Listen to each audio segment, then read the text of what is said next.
আসসালামু আলাইকুম ওরহমতুল্লাহি ওবরাকাতুহ। আলহামদুলিল্লাহ ওয়াহদাহ ওয়াসসালাতু ওয়াসসালামু আলা মাল্লা নবিয়্যা বা'দাহ।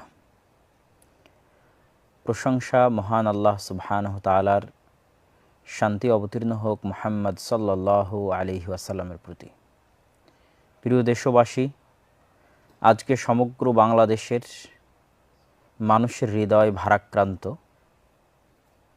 যে দৃশ্য, যে ভিডিও, নির্মম নৃশংস হত্যাকাণ্ডের যে দৃশ্য আমরা দেখেছি, তা স্বাভাবিকভাবে দেখাও সম্ভব নয়। যে ব্যক্তি ভিডিও দেখবে সেও মানসিকভাবে কিছুক্ষণের জন্য হলেও তার মানসিক স্থিরতা নষ্ট হবে।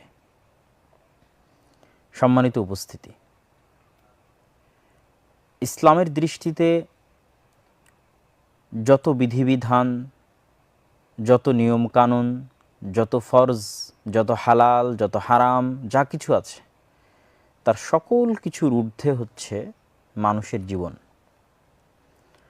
বহু ফরজ মানুষ ছেড়ে দিতে পারে বা সেখানে ছাড় আসতে পারে মানুষের জীবন রক্ষার জন্য।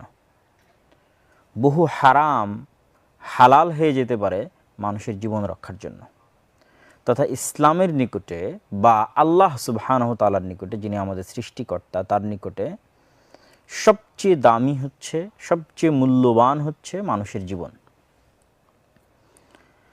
এবং রাসূলুল্লাহ সাল্লাল্লাহু আলাইহি ওয়াসাল্লামের একটি হাদিস থেকে আমরা স্পষ্ট বুঝতে পারি, যে হাদিসে তিনি পবিত্র কাবা ঘর, পবিত্র মক্কা নগরী, হারাম মাস, যুলহিজ্জা মাস, এগুলো সকল কিছুর সাথে তুলনা দিয়ে তিনি মানুষের জীবন, মানুষের সম্মান, মানুষের ধন সম্পদের তুলনা দিয়েছেন।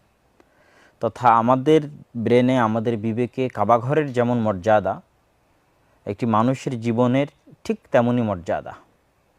কাবাঘরকে ধ্বংস করা যেমন ভয়াবহ গুনাহ, একজন মানুষকে হত্যা করা তার চেয়েতে বেশি ভয়াবহ গুনাহ। আল্লাহ সুবহানাহু তাআলা এই বিষয়ে এতটাই শক্ত, যেহেতু উনি একমাত্র ন্যায় বিচার প্রতিষ্ঠাকারী। পৃথিবীতে যত তন্ত্রমন্ত্র আছে, এরা কেউ ন্যায় বিচার দিতে পারবে না, ন্যায় প্রতিষ্ঠা করতে পারবে না। আল্লাহ সুবহানাহু তাআলার আইন যেমন পৃথিবীতে ন্যায় প্রতিষ্ঠা করতে পারে, ঠিক আল্লাহ সুবহানাহু তাআলা পরকালে ন্যায় প্রতিষ্ঠা করবেন। তো আল্লাহ সুবহানাহু তাআলা যেহেতু ন্যায় প্রতিষ্ঠাকারী, এই জন্য আল্লাহ সুবহানাহু তাআলার নিকটে